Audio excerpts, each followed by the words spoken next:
فرمایا چھٹا عمل یہ ہے اللہ تعالیٰ سے اظہار محبت کرنا۔ اللہ تعالیٰ جس طرح انسان دنیا میں کسی کو کہتا ہے تو اللہ سے بھی کہے کہ اللہ میں آپ سے محبت کرتا ہوں۔ اللہ سے محبت کا اظہار کرنا کیوں ضروری ہے؟ کیوں؟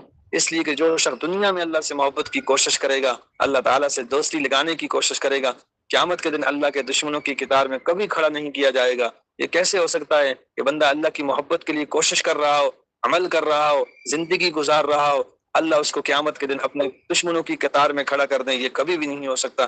حضرت مولانا رشید احمد گنگوئی نے لکھا ہے پوری زندگی میں ایک مرتبہ اگر کسی کی زبان سے محبت کے ساتھ اللہ کا لفظ نکلا، یہ لفظ کبھی نہ کبھی جہنم سے نجات دلانے کا سبب بن جائے گا۔ پوری زندگی میں ایک مرتبہ اگر اس نے محبت کے ساتھ اللہ کا لفظ کہا، فرماتے ہیں کہ یہ اللہ کا ایک لفظ جو اس نے ایک مرتبہ کہا کبھی نہ کبھی اس کو جہنم کی آگ سے بچاؤ کا سبب بن جائے گا۔